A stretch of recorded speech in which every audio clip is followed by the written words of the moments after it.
ह्या पतसंस्थेचं आज इथे खऱ्या अर्थाने उद्घाटन होत आहे। सर्वप्रथम आपल्या सर्वांचं खूप खूप अभिनंदन। आपण म्हणजे माझ्या मते सगळ्यांनी जोरदार एक टाळ्या वाजवाव्या।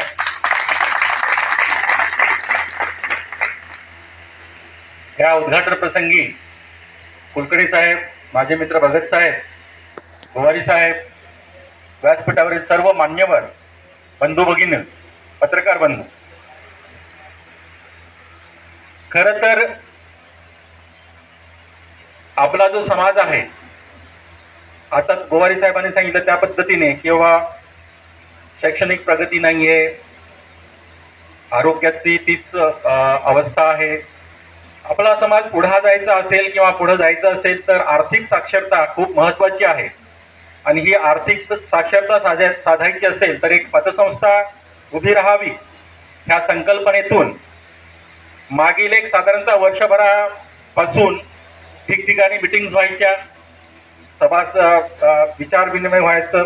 एक 4-5 मीटिंगला मी पण गेलो होतो, परंतु खऱ्या अर्थाने ही पतसंस्था आज उभी राहिली तर त्याचं खरं श्रेय जे आहे ते सगळे संचालक मंडळ, सगळ्यात महत्त्वाचं म्हणजे भगत साहेब आणि सगळे संचालक मंडळ आणि जव्हारचे जे खंबीर त्याच्यामध्ये बुधर साहेब, बरब साहेब आहेत आणि सगळीच मंडळी, यांचं खूप मोठं योगदान आहे आणि खऱ्या अर्थाने आज तो सुदिन इथं आलेला आहे। परत एकदा मी सगळ्यांचं खूप खूप अभिनंदन करतो। खरं तर 1-2 मीटिंग मध्ये अशी चर्चा झाली की जागेचा मोठा विषय होता आणि त्या मीटिंगला मी होतो की बाबा आपल्या जव्हारचे माझ्या मते सगळ्यात जास्त सभासद होते आणि आहेत आणि पालघर जिल्ह्यातली जी पतसंस्था ही जव्हारला इथे शाखा ओपन करायची आणि त्यासाठी जागेचा विषय होता आणि मी त्या ठिकाणी सांगितलं की मी सुरुवातीचे समोरचे जे 2 गाळे आहेत ते देऊ केले होते।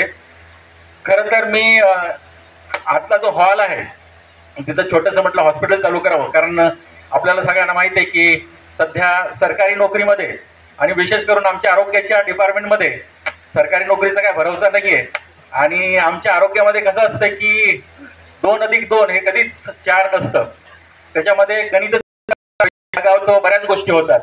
म्हटलं सरकारी नोकरीचा काय भरोसा नाही, काय झालं तर आपण एक सरळ इथे हॉस्पिटल चालू करून द्यायचं, हा विचार करून ते खालचं आपण हॉल ठेवला होता। परंतु एक गेली 2 वर्ष तसाच पडून आणि मग हा पुढे आला एक चालू होते। पतसंस्थेला मी जागा देऊन त्याच्यामध्ये मी खारीचा वाटा उचलला, त्याबद्दल मला आनंदच आहे।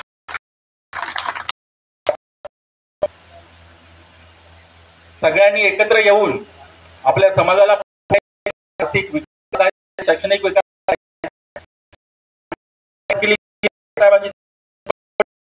आता ही त्याच्यानंतर शेतकऱ्यांसाठी त्यांचं एक मोठं आरोग्याच्या दृष्टिकोनातून, कारण आपण पालघर जिल्ह्यामध्ये एक पाडा असोसिएशन आहे आमच्या डॉक्टरांची, डॉक्टर्स आदिवासी असोसिएशन, त्याच्या माध्यमातून सुद्धा एखादं चांगलं हॉस्पिटल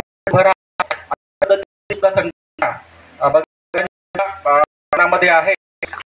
बऱ्याच बोलून खरं तर आज पाडांच्या प्रतिनिधींना बोलवा असं त्यांनी सांगितलं होतं, परंतु मी मेसेज टाकला होता पण काही मंडळी विजय येऊ शकले, परंतु हे पतसंस्थेची झाली पुढं आणि अजूनही नवीन संस्था किंवा इतर समाजासाठी किंवा इतर घटकांसाठी अशा प्रकारचं संस्था चालू होतील असे मला आशा वाटते। आपण सगळे सोबत एकत्र राहिलो तर नक्कीच आपण एक प्रगती साधू अशी मला आशा आहे। मी परत एकदा सगळ्यांचं अभिनंदन करतो आणि माझे 2 शब्द संपवतो। थँक्यू।